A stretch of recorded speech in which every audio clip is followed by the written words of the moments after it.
ఈ వీడియోలో మనం భగవద్గీత అధ్యాయము 9 శ్లోకము 10ను పరిశీలిద్దాం. ఈ అధ్యాయంలో శ్రీకృష్ణుడు తనకు మరియు ఈ భౌతిక సృష్టికి ఉన్న సంబంధాన్ని వివరిస్తున్నాడు. ఆయన ఎలా అన్నిటికీ కారణమైన వేరుగా ఉంటాడో తెలియజేస్తున్నాడు. మొదటగా ఈ పవిత్ర శ్లోకాన్ని భక్తితో విందాం. మయాధ్యక్షేణ ప్రకృతిః సూయతే సచరాచరం హేతునానేన కౌంతేయ జగద్విపరివర్తతే. ఈ శ్లోకం అర్థం ఏమిటంటే, ఓ కౌంతేయ, నా పర్యవేక్షణలోనే ప్రకృతి ఈ చరాచర జగత్తును, అంటే కదిలే ప్రాణులను మరియు కదలని వస్తువులను సృష్టిస్తోంది. ఈ కారణం చేతనే ఈ జగత్తు నిరంతరం మారుతూ తన కార్యకలాపాలను కొనసాగిస్తోంది. ఇక్కడ భగవంతుడు తనను తాను ఒక సంస్థ యొక్క అధ్యక్షుడితో పోల్చుకుంటున్నాడు. అధ్యక్షుడు ప్రతి పనిని స్వయంగా చెయ్యకపోయినా ఆయన ఆదేశం మరియు పర్యవేక్షణలోనే మొత్తం సంస్థ పనిచేస్తుంది.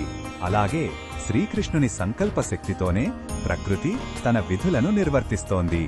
ఈ శ్లోకంలో ఉన్న భావం మనకు ఏవి చెప్తుందంటే, ఈ అనంతమైన విశ్వం యాదృచ్ఛికంగా పనిచేయడం లేదు. దీని వెనక ఒక దివ్యమైన అత్యున్నతమైన పర్యవేక్షణ ఉంది. ఇది మనకు భగవంతుని యొక్క అచింత్య శక్తిని మరియు ఆయన అంటిపెట్టుకొని ఉండని తత్వాన్ని బోధిస్తుంది. ఆయన సృష్టిలో ఉన్న సృష్టికి అతీతంగా ఉంటాడు.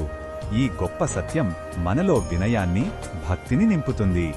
ఈ బోధనను మన దైనందిన జీవితంలో ఎలా ఉపయోగించుకోవచ్చంటే, మన జీవితంలో ఎదురయ్యే జయాపజయాలను సమానంగా స్వీకరించాలి.